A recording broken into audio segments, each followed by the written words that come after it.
السلام علیکم ورحمۃ اللہ وبرکاتہ۔ بسم اللہ الرحمن الرحیم۔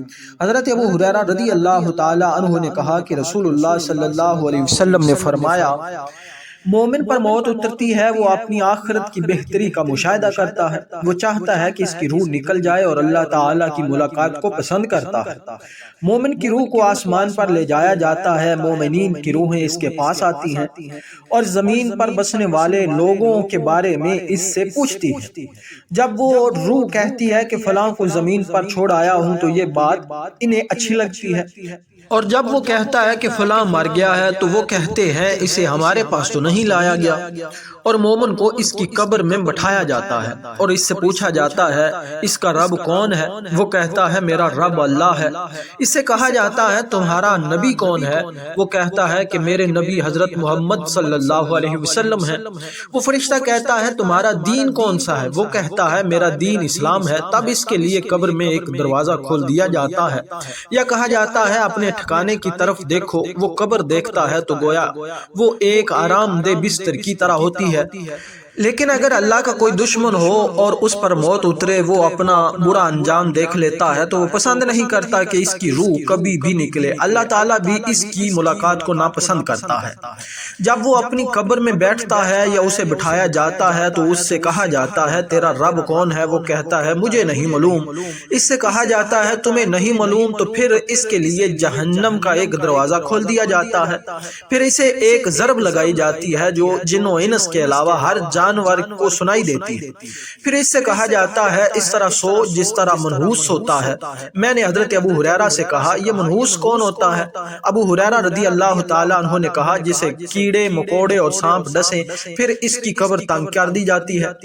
ابو ہریرہ رضی اللہ تعالیٰ عنہ کہتے ہیں کہ رسول اللہ صلی اللہ علیہ وسلم نے فرمایا، اللہ کے ہاں آدمی کا ایک مرتبہ ہوتا ہے، وہ آدمی اس مرتبے تک کسی عمل سے نہیں پہنچتا تو اللہ تعالیٰ اسے ایسی آزمائش دیتا ہے جو اسے ناپسند ہوتی ہے، حتیٰ کہ اللہ تعالیٰ اسے اس مرتبے تک پہنچا دیتا ہے۔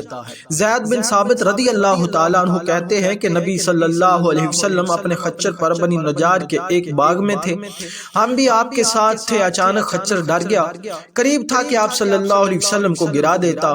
6، 5 یا 4 قبریں تھی۔ آپ صلی اللہ علیہ وسلم نے فرمایا ان قبر والوں کو کون جانتا ہے؟ ایک آدمی نے کہا میں۔ آپ صلی اللہ علیہ وسلم نے فرمایا یہ لوگ کب فوت ہوئے؟ اس نے کہا زمانہ شرک میں۔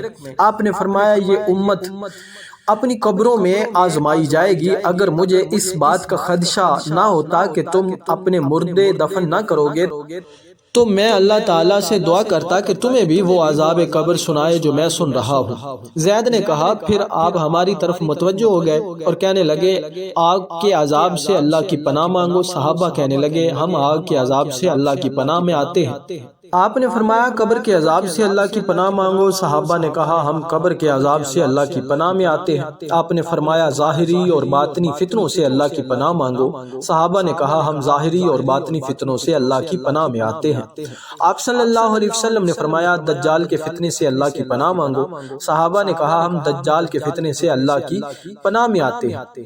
ابو سعید خدری رضی اللہ تعالی عنہ کہتے ہیں کہ میں نبی صلی اللہ علیہ وسلم کے پاس آیا، آپ بخار میں تپ رہے تھے، میں نے اپنا ہاتھ آپ پر رکھا تو لحاف کے اوپر سے بخار کی حرارت محسوس کی۔